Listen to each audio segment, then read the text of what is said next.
مزید ایسے بیان سننے کے لیے چینل کو سبسکرائب اور لائک۔ صلی اللہ علی محمد۔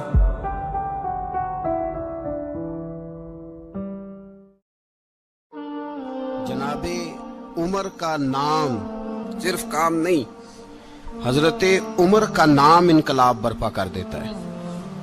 حضرت عمر کا نام کفر کے ایوانوں میں جبر، ظلم، شرک کی وادیوں میں جب حضرت عمر کا نام بھی لیا جائے تو بے ایمان کانپنا شروع ہو جاتے۔ حضرت عمر فاروق رضی اللہ تعالی عنہ۔ حضرت عمر معمولی شخص نہیں، معمولی آدمی نہیں۔ کچھ لوگ صدیوں کے بعد پیدا ہوتے ہیں اور کچھ لوگ ایسے ہوتے ہیں جو ایک ہی بار پیدا ہوتے ہیں، ان جیسا دوسرا پیدا ہوتا ہی نہیں، دوسرا ان طرح کا پیدا ہوتا ہی۔ حضرت عمر رضی اللہ تعالیٰ عنہ جیسی شخصیات پیدا ہی نہیں ہوتی دوبارہ۔ سارے صحابہ در رسالت مآب پہ خود آئے۔ یہ وہ عظیم شخص ہے جسے اللہ کے محبوب نے اللہ سے مانگ کے لیا، کہا اے اللہ یہ مجھے دے دے، اللہ سے مانگ کے لیا ہے۔ اس لیے صوفیاء کہتے ہیں کچھ مرید ہوتے ہیں، کچھ مراد ہوتے ہیں، کچھ مرید ہوتے ہیں، کچھ مراد ہوتے ہیں۔ مرید وہ ہوتا ہے جو چل کے آتا ہے، آ کے مرید ہوتا ہے۔ مراد وہ ہوتا ہے جسے کہا جاتا ہے کہ یہ کبھی میرا بن جائے نا، یہ کبھی آ جائے نا، میرا بن جائے، اس کو مراد کہتے ہیں۔ حضرت عمر مصطفیٰ کریم کی مراد ہیں، حضور کی مراد ہے۔ اللہم اعز الاسلام بے اسلام عمر ابن خطاب، اے اللہ اسلام کو عزت دے دے، میرے عمر کو کلمہ پڑھنے کی توفیق عطا فرما دے۔ اور کیسے دعا مانگی؟ او یار حضرت عمر کی تو اس فضیلت کا کوئی جواب نہیں دے سکتا۔ میرے رسول پاک علیہ السلام سب کے لیے ہی دعا مانگتے ہیں نا، حضور کی دعا عام ہے، لیکن مصطفیٰ کریم نے کعبے کا غلاف تھام لیا اور غلاف کعبہ کو حضور نے سینے سے لپٹایا اور سینے سے چمٹا کے کہا اے اللہ میں نے تو کبھی سوال ہی زیادہ نہیں کیے، میں کرنے آیا ہوں، مجھے عمر دے دے، عمر دے دے۔ حضور نے مانگ کے لیا۔ اور پھر جب جس کو حضور مانگے اللہ سے کہ حضرت عمر رضی اللہ تعالیٰ عنہ کا آج یوم شہادت ہے، میرا تو دل کرتا تھا کہ فجر سے باتیں شروع ہوں اور سارا دن ہی عمر کی باتیں ہوتی رہیں، سارا دن جناب عمر کی باتیں، سارا دن۔ اس لیے کہ ذکر جناب عمر کا ہوگا پر راضی اللہ کے رسول ہوں گے صلی اللہ، تو جاگ کے بیٹھے، خوش ہو کے بیٹھے۔ ہمارے ہاں منایا ہی نہیں جاتا، بابے اللہ کیتا ساؤن بھادروں اسو کتا تے منڈے جنوری فروری، تو اسلامی سال بھی گیا اور وہ تاریخیں بھی ساری گئیں۔ یکم محرم امت مسلمہ کے لیے بہت بڑا دن ہے، بہت بڑا دن۔ یہ شہادت ہے حضرت عمر فاروق کی رضی اللہ تعالی عنہ۔ یہاں چھوٹی چھوٹی باتوں پہ گورنمنٹ چھٹی کرتی پھرتی ہے، چھوٹی چھوٹی باتوں، الیکشن ہو گیا تو چھٹی، فلاں جگہ پہ تھوڑا سا کسی نے خبر دے دی کہ کوئی پریشانی ہے تو چھٹی، فلاں جگہ یہ ہو گیا تو چھٹی، یہاں تک کہ فلاں وزیر صاحب فلاں علاقے میں آئیں گے تو سارے علاقے کو چھٹی۔ اور اب تو اس سے بڑا حال ہونے لگا ہے، اگر جن لوگوں کی سندھ میں حکومت ہے ان کے لیڈر کا دن آیا تو اس دن چھٹی، اور جن کی پنجاب میں حکومت ہے ان کا دن آیا تو چھٹی۔ ہمارا مطالبہ ہے حکومت پاکستان سے، اگر سر اٹھا کے جینا چاہتے ہو تو یکم محرم کو چھٹی کیا کرو، اگر سر اٹھا کے جینا چاہتے ہو تو یکم محرم کو چھٹی کرو جناب عمر کے دن، اور ملت کے جوانوں کو بتاؤ کہ اگر عزت کی زندگی جینا چاہتے ہو تو اس طرح جیو جس طرح فاروق اعظم جی کے گئے ہیں۔ عزت اور وقار کی زندگی، جمہوریت حضرت عمر سے سیکھنی پڑے گی، حکومت کرنے کے طریقے حضرت عمر سے، رعایا کو سیکھنا پڑے گا کہ امیر کس طرح بنایا جاتا ہے اور امیر کس طرح کے ہوتے ہیں۔ یہاں لوگ ہمیں یورپ کی مثالیں دیتے ہیں، لوگ یہاں ہمیں آ کر کے امریکہ کی مثالیں، انہیں کیا پتا حکومت کیا ہوتی ہے؟ وہ کہتے ہیں جی وہ سائیکل پہ جاتا ہے ان کا حکمران۔ میں نے کہا وہ سائیکل پہ جاتا ہے؟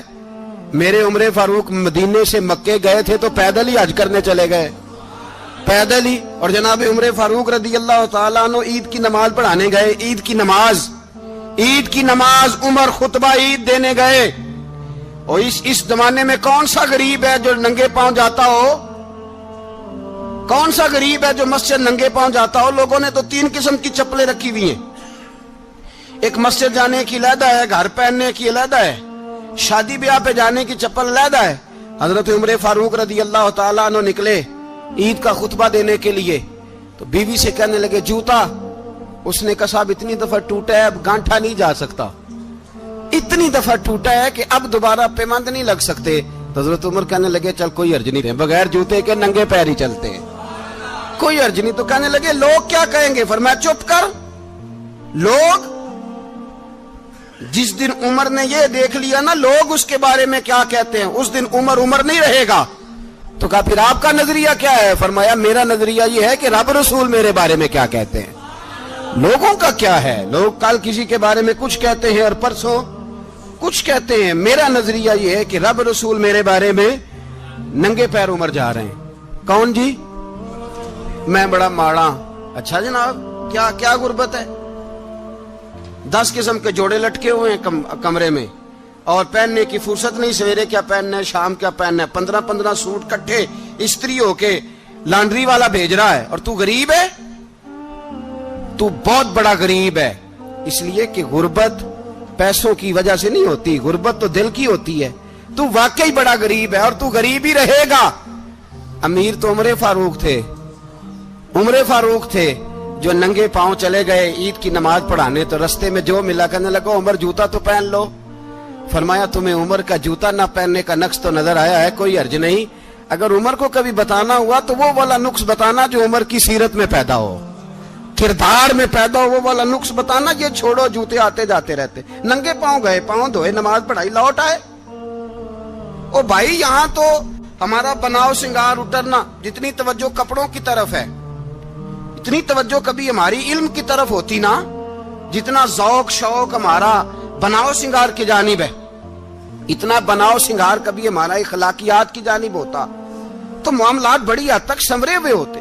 حضرت سیدنا فاروق اعظم رضی اللہ تعالی اپنی زندگی کو ترتیب دیا. ایک دن بھی خلافت نہیں مانگی اللہ سے. حضرت عوف بن مالک اشجعی ایک صحابی ہیں. حضرت عوف بن مالک رضی اللہ تعالیٰ عنہ فرماتے ہیں کہ جناب ابو بکر صدیق کا زمانہ تھا تو میں نے خواب دیکھا.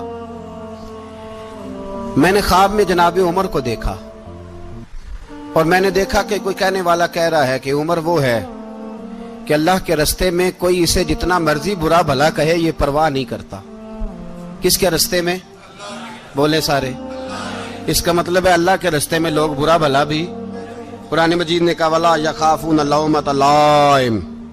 کچھ لوگ ایسے ہیں جو برا بھلا کہنے والوں کی پرواہ نہیں کرتے. آپ یقین کرے اگر پرواہ شروع ہو جائے نا تو دین کا کام ختم ہو جائے. نہ کوئی تقریر کرے, نہ کوئی تدریس کرے, نہ کوئی پیری مریدی کرے, ختم ہو جائے اگر باتوں کی پرواہ ہو. لیکن وہ پرواہ, حضرت عوف بن مالک اشجعی کہتے ہیں میں نے خواب میں دیکھا کہ عمر وہ ہے جو کسی کی پرواہ, اور دوسری بات میں نے یہ دیکھی کہ عمر خلیفہ بنے گا, اور تیسری بات میں نے خواب میں یہ دیکھی کہ عمر شہید بھی کیا جائے گا, عمر شہید بھی ہوگا. یہ میں نے 3 باتیں خواب میں دیکھی. فرماتے ہیں میں نے آ کے خواب حضرت ابو بکر صدیق کو سنائی, وہ خلیفہ تھے. وہ کہنے لگے ٹھہر جا, میں عمر کو بلاتا ہوں, اس کے سامنے دوبارہ سنانا, اس کے سامنے. فرماتے ہیں میں نے بلایا حضرت عمر فاروق کو, آ کے بیٹھے, خواب شروع ہوا. کا ایک بات تو میں نے یہ دیکھی کہ آپ ملامت کرنے والے کی پرواہ نہیں کرتے. دوسرا آپ خلیفہ بنے گے. جناب عمر کہنے لگے چپ کر, ابو بکر کے سامنے ہی کہہ رہا ہے, چپ کر, خلیفہ کے سامنے ہی کہہ رہا ہے. تو حضرت ابو بکر صدیق کہنے لگے عمر اسے کہنے دو, مجھے لگتا ہے رب کی رضا یہی ہے کہ میرے بعد اگر مصطفیٰ کا منبر ملے تو عمر کو ملے, اسے کہنے دو. یار یہاں تو لوگ ڈینگے مارتے ہیں, یہاں تو لوگ دعوے کرتے ہیں میرے سامنے فلانے کو بھی بٹھاؤ, فلانے کو بھی بٹھاؤ, اس کو کیا پتا, اس کو کیا پتا. یہ تو بڑکے مارنے کا دور ہے. حضرت عمر رضی اللہ تعالیٰ عنہ کو تیسری بات کہی. حضرت عوف بن مالک نے کہا اب شہید کیے جائیں گے, میں نے خواب دیکھی ہے. نیک لوگوں کے خواب بڑی حد تک سچے ہوتے ہیں. کہا میں نے خواب دیکھی ہے. تو حضرت عمر کہنے لگے شہید تو دلیر لوگ ہوتے ہیں, شہید تو دلیر, جسے سارا زمانہ دلیر کہہ رہا ہے وہ اپنے بارے میں کیا کہہ رہے ہیں؟ کہتے ہیں شہید تو دلیر, میں تو کاہل سا آدمی ہوں, سست آدمی ہوں, میں تو اتنا کام ہی نہیں کرتا. تو یہ خواب تو نے جو دیکھا ہے نا پھر سے دیکھنا. تو ابو بکر صدیق فرمانے لگے عاجزی نہ کر, انکساری نہ کر, تو جو کہہ رہا ہے ٹھیک کہہ رہا ہے, لیکن مجھے سن کے شکر بھی ہوا ہے اور افسوس بھی ہوا ہے. افسوس اس بات کا کہ تیرے جیسا بطل عظیم چلا جائے گا, اور شکر اس بات کا کہ رب تجھے زندگی بھی اعزاز والی دے گا, اور شہادت کی موت دے کے اللہ تجھے موت بھی عزت والی عطا فرمائے گا. اللہ موت بھی تجھے عزت والی دے گا, تجھے کاہلوں جیسی موت اللہ. حضرت فاروق اعظم رضی اللہ, او بھائی یہاں تو اس زمانے کا سب سے بڑا مسئلہ پروٹوکول ہے. لوگوں پتہ ہوتا ہے کامل پیر ہے, کامل مرشد ہے, لوگ نہیں جاتے. میں کسی کا مرید ہو جاؤں, میرا پروٹوکول کدھر گیا؟ پتہ ہوتا ہے یہ کامل استاد ہے, میں اس کے پاس بیٹھوں گا تو میری تربیت کرے گا, لیکن لوگ شاگرد نہیں بنتے. میں کدھر گئی؟ یہ جو پروٹوکول کی مصیبت ہے نا, اس نے بڑے بڑے لوگ زیرو کر دیے, بڑے بڑے لوگ. اور یہ مت سمجھے کہ آپ کا وزیر اعظم پروٹوکول لیتا ہے یا آپ کا صدر پروٹوکول, وزراء, ایسی کوئی بات نہیں. ہم چھوٹے طبقے سے لے کر بڑے سارے پروٹوکول کے قائل ہیں. ہمارا تو داماد بھی کہتا ہے کہ مجھے پوچھا نہیں میں تمہارے گھر کیوں آؤں. ہمارا تو بھائی ہر شخص اعلان کرتا ہے پروٹوکول کا, فلانے نے عزت نہیں دی تو واپس آ جاؤ, فلانے نے سلوٹ نہیں کیا تو واپس آ جاؤ. لوگ جہاں سلوٹ کرنا چاہیے وہاں بھی سلوٹ کرانے کے قائل ہیں. پر حضرت عمر رضی اللہ تعالی, حضرت عمر کی سادگی اور پھر جناب عمر کی عاجزی, جب انسان اپنے اوپر سوار کر لیتا ہے نا, سوار کر لیتا ہے, میں بدکار پرانا خادم, کسے در ملی نٹ ہوئی, تے واصف یار نے نظر جو کی تھی تے واصف ہی. میں اکثر سوچتا ہوں حضور نے جہاں بھی کہا نا, فرمایا میرے بعد نبی ہوتے تو خطاب کے بیٹے عمر ہوتے. حضور نے فرمایا عمر جس رستے سے جاتا ہے شیطان وہ رستہ بدل جاتا ہے. نبی پاک صلی اللہ علیہ وسلم نے فرمایا میرا عمر وہ ہے کہ اس کی زبان پر حق جاری ہے. حضور علیہ السلام نے فرمایا 950 سال حضرت جبریل میرے عمر کی شان بیان کریں تو ان کی عظمت ختم نہیں ہوتی. 950 سال جبریل عظمت بیان کرے تو ختم نہیں ہوتی. یہ بات ہے حضرت عمر کی. اور فرمایا عمر ابو بکر کی نیکیوں میں سے ایک نیکی ہے, یہ شان ہے اب عمر فاروق رضی اللہ تعالیٰ عنہ کی. حضور نے فرمایا میرے بعد نبی ہوتے تو عمر ہوتے, جس گلی سے عمر آئے شیطان رستہ بدل جائے. میرے عمر فاروق کی شان 950 سال بیان ہو تو ختم نہ ہو. عمر کی زبان پر اللہ حق بیان کرتا ہے, جو عمر کہتا ہے وہی رب کر دیتا ہے. حضور ساری زندگی فضیلتیں بیان کرتے رہے, عمر جواب میں کیا کہتے ہیں؟ کوئی بتائے نا کہ یہ والی حدیثیں کبھی عمر نے بھی روایت کی ہوں کہ حضور نے میرے بارے میں یہ کہا ہے. یہ روایتیں وہ روایت نہیں کرتے. ان سے جب لوگ کہتے عمر تیری بڑی بات ہے تو عمر رو پڑتے, کہتے میں تو اونٹ چرانے والے باپ کا بیٹا ہوں, میں تو اونٹ چرانے والے باپ کا بیٹا, اونٹ چرا. اس سے آگے عمر گئے ہی نہیں ساری زندگی, اس سے آگے لفظ ہی نہیں ادا کی. اور میں تو بھائی اونٹ چرانے والا, میرا باپ تو اونٹ چرایا کرتا تھا, 10 اونٹ تھے, میری ڈیوٹی ہوتی تھی, سنبھالے نہیں جاتے تھے, ابا ڈنڈوں سے مارتا تھا. ساری زندگی عمر حج کرنے گئے, ایک خشک تنا کھجور کا عمر فاروق رضی اللہ تعالیٰ عنہ نے اس کو اپنے کلاوے میں لیا, رونے لگے. لوگوں نے کہا عمر کیا ہوا؟ فرمانے لگے یہاں میں اونٹ چرایا کرتا تھا, یہاں میں اونٹ چراتا تھا, 10 اونٹ سنبھالے نہیں جاتے تھے. دیکھو رسول اللہ کی شان, آج ساری امت چلانے کا طریقہ عطا فرما دیا ہے. ساری نظریے سے پیار. یار پیسہ کس کو برا لگتا ہے؟ آپ جس آدمی کی 50 کروڑ کی پراپرٹی ہے اس کو پوچھیں سب سے غریب, آپ کو وہی نظر آئے گا. وہ کہے گا میں ٹائٹ ہوں, حالات بڑے. میں کئی باری پوچھے انہوں نے, میں کہتا ترجمہ بھی 10 چھڑوں کی, ہمیں تو سمجھ نہیں آتی. اور ٹائٹ حالات کون سے ہوتے ہیں جی؟ جس آدمی کا کروڑوں میں کاروبار ہے نا, اس کو آپ چھیڑے وہ رونے لگ جائے گا, رونے. تو کئی میں نے ایسے دیکھے ہیں کرائے کا مکان ہے, ان سے پوچھے صاحب کیا حال ہے تو کہتے ہیں جتنی اللہ نے شان والی زندگی ہمیں عطا کی ہے کسی کو نہیں دی ہوئی. اس کا مطلب ہے خوشی بھی یہی ہے اور غم بھی یہی ہے. اندر سے خوشی ہے, اندر سے ہی. تو نے اگر راضی رہنا ہے تو ادھر سے رہنا ہے, ناراض رہنا ہے تو بس اپنے آپ کو خوش رکھے گا تو ہو جائے گا.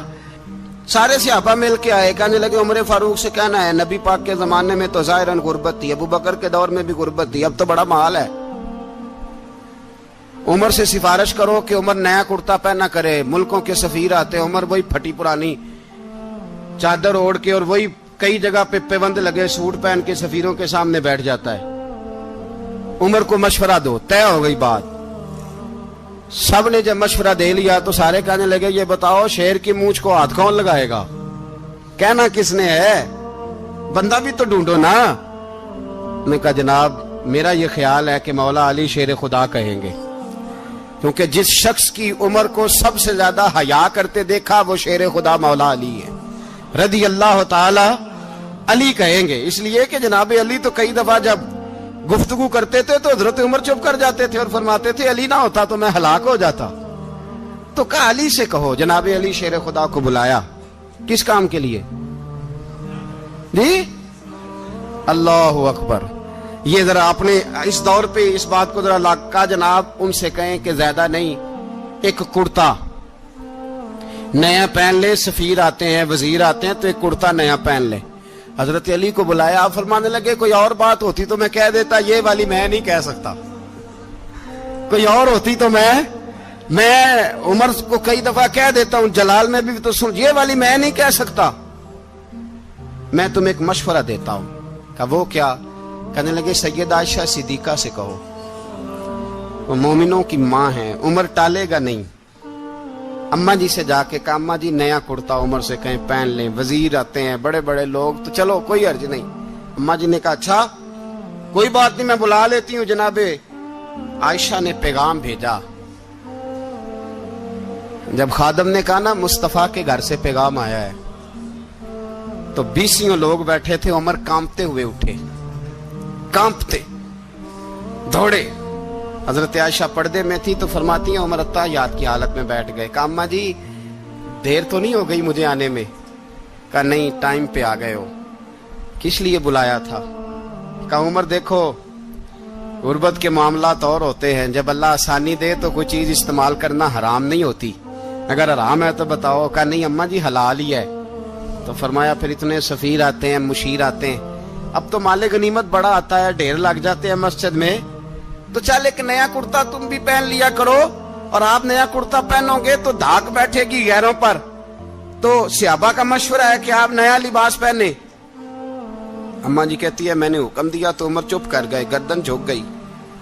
تھوڑی دیر کے بعد سیدنا عمر فاروق نے سر اٹھایا تو داڑھی پہ آنسو گر رہے تھے, رو پڑے.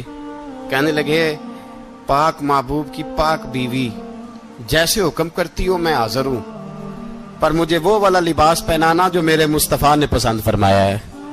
اگر یہ رنگ رسول پاک کا ہے تو میں حاضر ہوں, اور اگر نبی پاک کا نہیں تو پھر جیسے آپ حکم کریں. جناب عائشہ کہتے ہیں عمر روئے تو میں زیادہ روئی, میرا پلو بھیگ گیا آنسوؤں سے. میں نے کہا عمر آپ جائیے. عمر یوں نکلے تو جو صحابہ کھڑے تھے وہ کونے میں تھے, سارے آ گئے.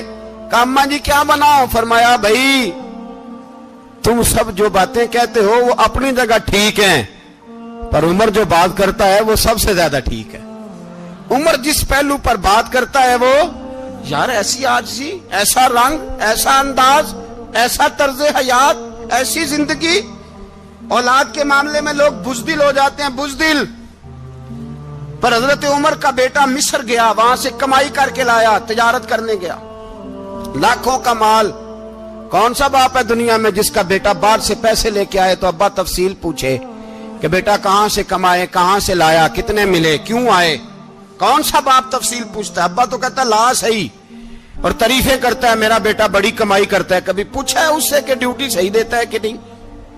کبھی پوچھا ہے کہ تو ایمانداری کی روزی لاتا ہے کہ حرام کی کماتا ہے؟ یہ باپ کی ذمہ داری ہے, یہ اماں کی ذمہ داری ہے. پھر کہتا ہے بیماری کیسے آ گئی, پریشانی کیسے آ گئی؟ تو نے کبھی سوال کیا اپنی اولاد سے؟ حضرت عمر فاروق رضی اللہ تعالیٰ عنہ کا بیٹا مصر سے پیسے کما کے لایا تو جناب عمر نے بلایا، فرمایا بیٹے اتنی تو تیرے پاس راس ہی نہیں تھی، تھوڑے سے تو پیسے لے کے گیا تھا، اتنی کمائی کیسے ہو گئی؟ اتنے تو پیسے نہیں تھے صاحب، کہاں سے کمائی لائے؟ اس نے کہا ابا جی وہ جو میرے چچا ہے نا مصر کے گورنر، آپ کے دوست، انہوں نے میری مدد کی ہے۔ فرمایا جتنے لوگ گئے تھے سب کی ہے مدد اس نے؟ کہا نہیں صرف میری کی۔ فرمایا تیری کیوں کی؟ تیری کیوں کی؟ کہا حضور آپ کے دوست ہیں۔ فرمایا چپ کر، حضور انہوں نے مجھے اتنے پیسے دیے، میں نے کاروبار میں ڈالے تو نفع آیا تو میں ان کی رقم دے کے۔ فرمایا خاموش ہو جا، باقی جتنے لوگ گئے تھے سب کی مدد کی اس نے؟ کہا نہیں حضور صرف میری کی۔ فرمایا اس نے تیری مدد نہیں کی، اس نے خلیفہ کے بیٹے کی مدد کی، اس لیے کہ وہ خلیفہ کو اپنے حق میں نرم کر سکے۔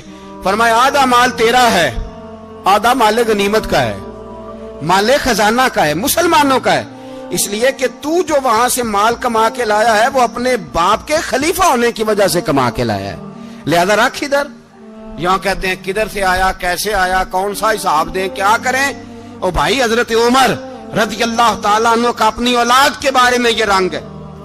ایک جنگ سے نا خوشبو آئی، خوشبو بڑی مہنگی ہوتی تھی، عرب میں خوشبو آج بھی بڑی مہنگی ہے، وہ زیادہ استعمال کرتے ہیں۔ میری باتوں کی سمجھ آ رہی ہے میرے بھائیوں؟ بڑی مہنگی خوشبو تھی۔ جب وہ خوشبو آئی تو حضرت عمر نے کہا، گھر میں پہلے پہنچی حضرت عمر کے، چونکہ زیادہ عورتیں استعمال کرتی تھی گھر کے اندر خوشبو، مرد بھی لگاتے تھے۔ حضرت عمر نے اپنی بیوی سے کہا، آپ کی زوجہ جو تھی وہ بڑی خوشبو کو پسند کرتی تھی۔ حضرت عمر نے اپنی زوجہ سے کہا کہ خوشبو لاؤ، میں نے ایک عورت کی ڈیوٹی لگائی ہے، وہ خوشبو تول کے نا تو حصہ برابر صحابہ میں بانٹ دے گی۔ تو آپ کی زوجہ کہنے لگی کسی بی بی کی ڈیوٹی لگانے کی کیا ضرورت تھی، میں جو موجود تھی میں بانٹ دیتی ہوں تول کے حصہ برابر۔ آپ نے فرمایا نہیں تو رہنے دے، وہ فلانی بی بی بانٹے گی۔ کہا حضور میں نے بھی بانٹنی ہے، میرے پہ کچھ حق ہے؟ آپ نے فرمایا نہیں تو تفصیل نہ پوچھ، تو خوشبو دے دے، کوئی اور بانٹے گی۔ خاتون خانہ تھی نا، کہنے لگی نہیں مجھے بھی آج آپ کو بتانا ہی پڑے گا کہ کوئی جو بانٹ سکتی ہے تو میں کیوں نہیں بانٹ سکتی؟ زوجہ کہتی عمر نے بات کی تو میری چیخیں نکل گئی۔ حضرت عمر فرمانے لگے جب تو خوشبو بانٹے گی نا تیرے ہاتھوں کو بھی لگے گی، تیرے دوپٹوں کو بھی لگ جائے گی۔ اگر رب کریم نے مجھ سے سوال پوچھا کہ عمر خوشبو تو مسلمانوں کی تھی، تیری بیوی کے دوپٹے کو کیوں لگ گئی، تو میں اللہ کے حضور کیا جواب دوں گا؟ اگر اللہ نے یہ سوال کیا کہ تیری بیوی نے کیوں لگائی، وہ تو حصہ تھا مسلمانوں کا، تو تو نے تیری بیوی نے کیوں لگائی؟ تو فرمایا میں نہیں چاہتا کہ اللہ کے حضور مجھے اور تجھے باز پرس ہو، لہذا کسی اور کو بانٹنے دے۔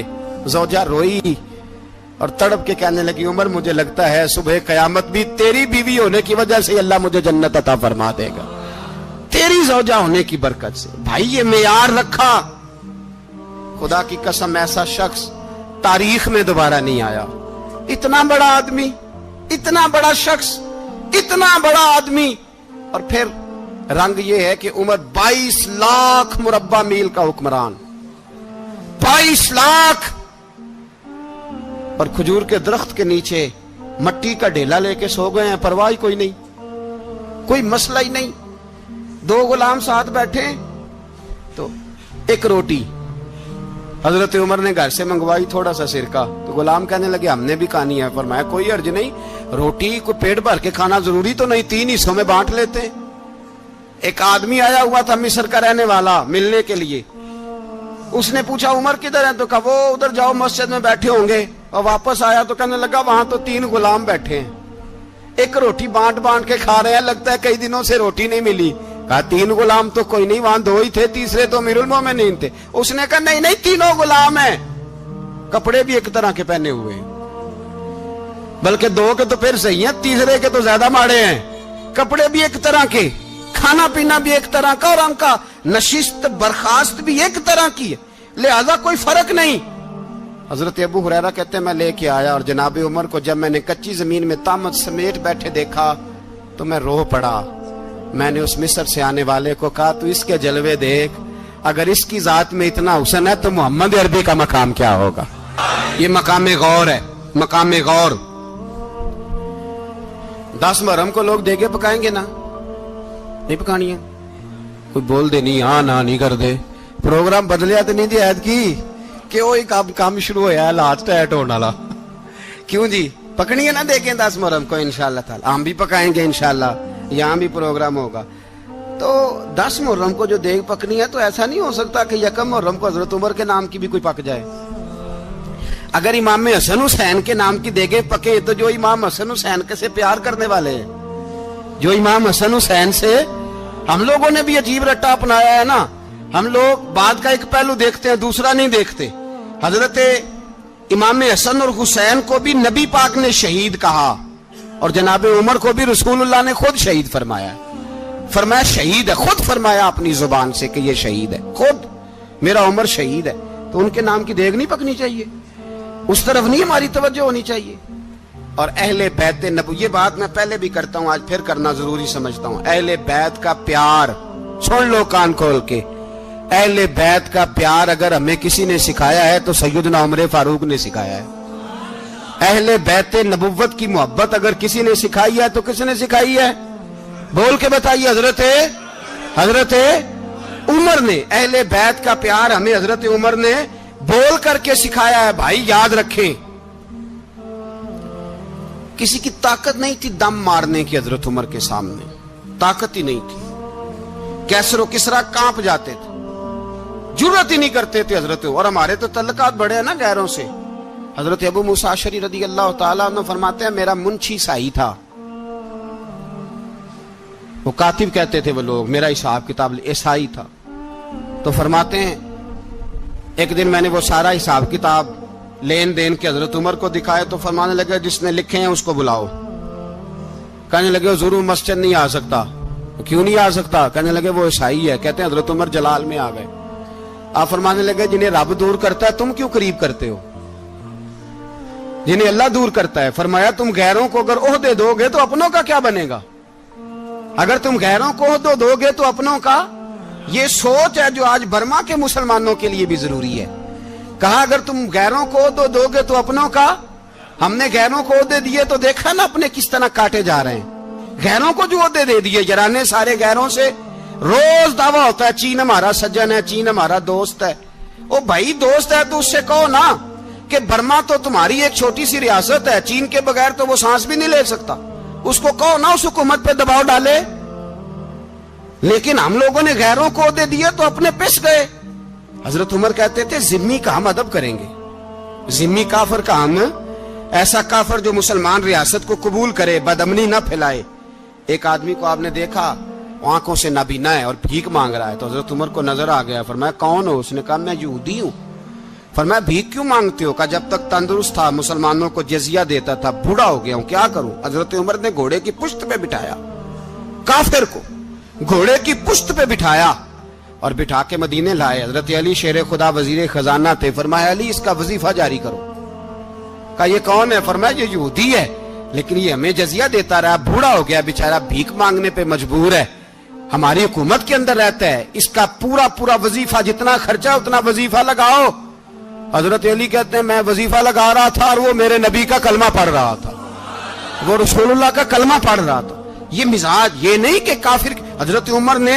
گورنروں کو خط لکھے تھے کہ زبردستی کسی کو مسلمان نہیں کرنا جہاں ان کی عبادت گاہیں بنی ہو گرانی نہیں کوئی مندر کوئی گرجا ضائع نہیں کرنا اسلام سب کو جینے کا موقع دیتا ہے پر بے ایمانو ظالموں بدذاتوں تمہیں یہ کہتا ہے کہ ہم تمہیں جینے کا موقع دیتے تم بھی مسلمانوں کو جینے کا موقع دو یہ جہاں بستے ہیں جہاں رہتے ہیں انہیں وہاں جینے کا موقع دو انہیں بھی اللہ اکبر کہنے کا موقع دو انہیں بھی قرآن پڑھنے کا موقع دو انہیں بھی رسول اللہ پر درود پڑھنے کا موقع دو ہمارے ملک میں عیسائی اپنی مرضی سے کھلے عام تبلیغ کرتے ہیں یہاں تو چینل چلائے ہیں عیسائیوں نے کسی مذہبی جماعت نے کبھی جلوس نکالا ہے کہ عیسائیوں کا چینل بند کرو بولے نکلا ہے کہ نہیں نکلا کتنے ظلم کی بات ہے ہم جب غیر کو اتنا تحفظ دیتے ہم نے دیکھا ہے مجھے 20 لوگوں نے عید پہ ٹیلی فون کیے کہ عیسائیوں کو قربانی کا گوشت دے لیں مجبور ہیں جی دروازے پہ آ گئے ہیں ہمارے کام کاج کرتے ہیں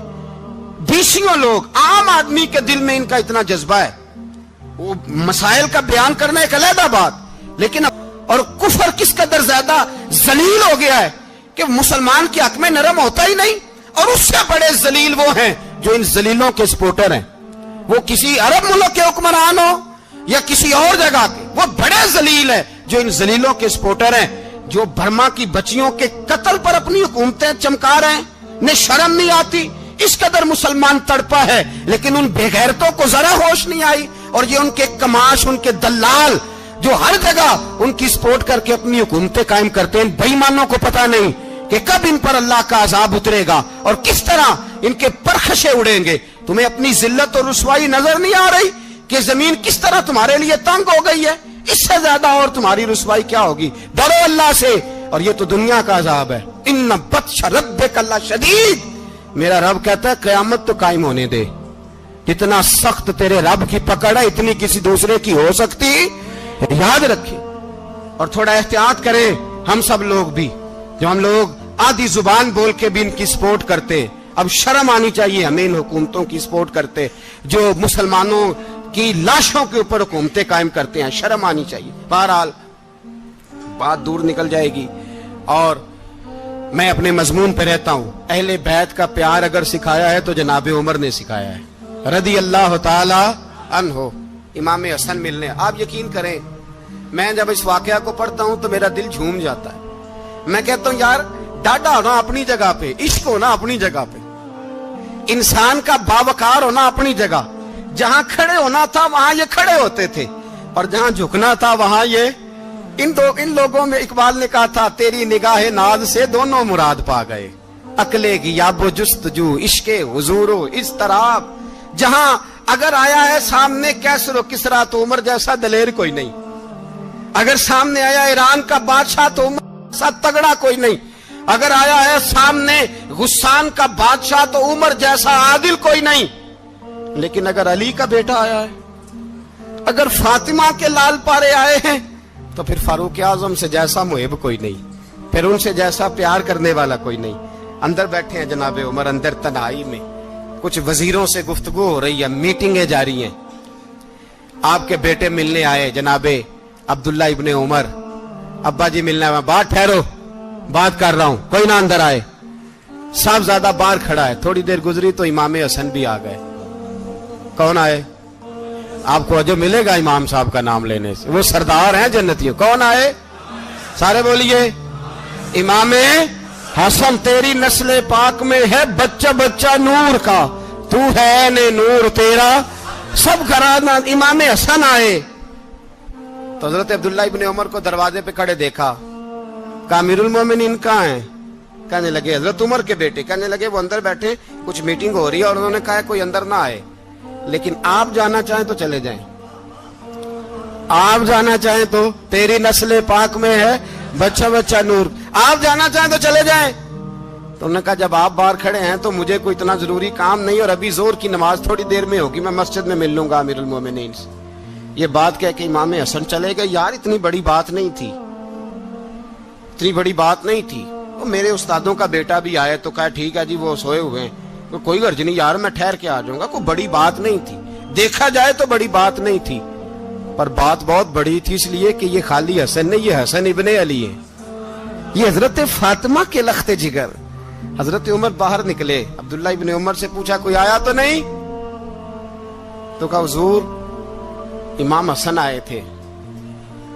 تو کہا پھر شہزادے کو اندر کیوں نہیں بھیجا؟ کہا میں نے کہا تھا. وہ کہنے لگے اگر امیر المومنین مصروف ہیں تو میں ظہر میں مل لوں گا. حضرت عمر رونے لگے. فرمایا بیٹے تو نے اچھا نہیں کیا. پھر مسجد نہیں گئے, سیدھے امام حسن کے دروازے دستک دی. امام حسن باہر آئے. کہا شہزادے آئے تھے تو ملے کیوں نہیں؟ تو امام حسن کہنے لگے حضور آپ کا اپنا بیٹا دروازے پہ کھڑا تھا, آپ کا اپنا بیٹا دروازے پہ کھڑا تھا, اور منع بھی کیا تھا آپ نے, تو میں زور میں مل لیتا. حضرت امام حسن فرماتے جوش جذبات میں جناب عمر نے سر سے پگڑی اتار دی, جوش جذبات میں. کہنے لگے حسن میرے بیٹے کا اور آپ کا کیا مقابلہ؟ کیا اس کی ماں کا نام فاطمہ الزہرا ہے؟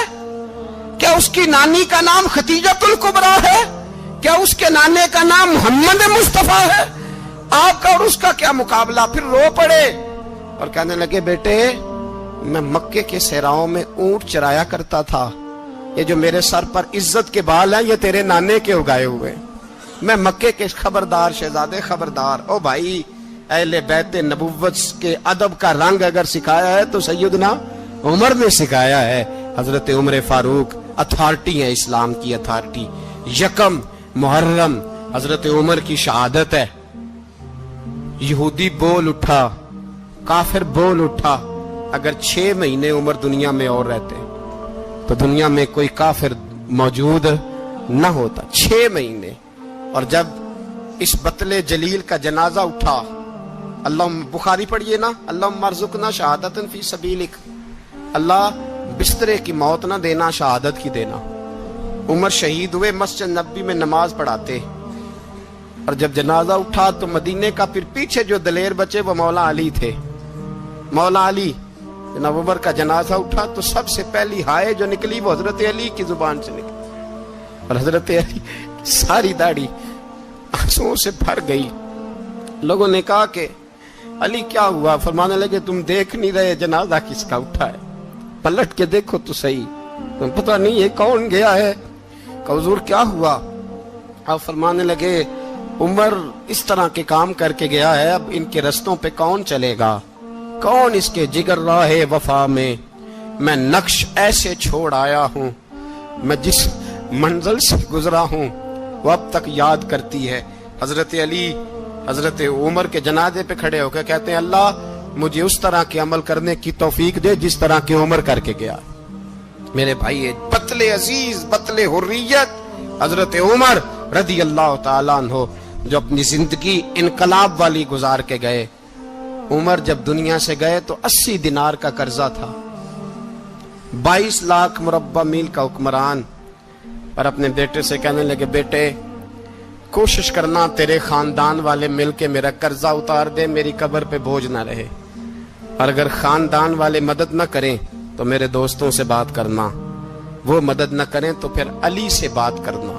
ان کا پیار آپس میں اتنا اور تو اختلاف ثابت کر رہا. 80 دینار کا قرضہ چھوڑ کر حضرت عمر دنیا سے گئے اور جاتی دفعہ کہہ گئے میرے بعد میرے بچوں کو حکومت کے مشورے میں بھی شامل نہ کرنا، حکومت کے مشورے میں بھی میری اولاد شامل نہ ہو. اتنا بڑا شخص اتنا بڑا رنگ دے کے یکم محرم کو جب عمر فاروق کا وصال ہوا تو بیٹے سے کہنے لگے اماں عائشہ سے جا کے کہو میرا بھی نبی پاک کے روزے میں دفن ہونے کو دل کرتا ہے. ایک قبر کی جگہ ہے اماں جی نے اپنے لیے رکھی ہے، بخاری ہے بخاری. حضرت عائشہ کے پاس صاحبزادے گئے، کہنے لگے اماں جی عمر کو زخم لگ گیا ہے، حالت بڑی پریشانی والی ہے. وہ کہتے ہیں اگر اماں اجازت دیں. سید عائشہ رو پڑی، فرمانے لگی کہ وہ اپنی قبر کی جگہ تو نہیں نہ کسی کو دیتا. پر عمر نے کمال ہی بڑا کیا، اسے کہو جاؤ گنبد خضرا میں قیامت تک جو مصطفیٰ پہ اور ابو بکر پہ سلام پڑے گا وہ تجھ پہ بھی سلام پڑے گا.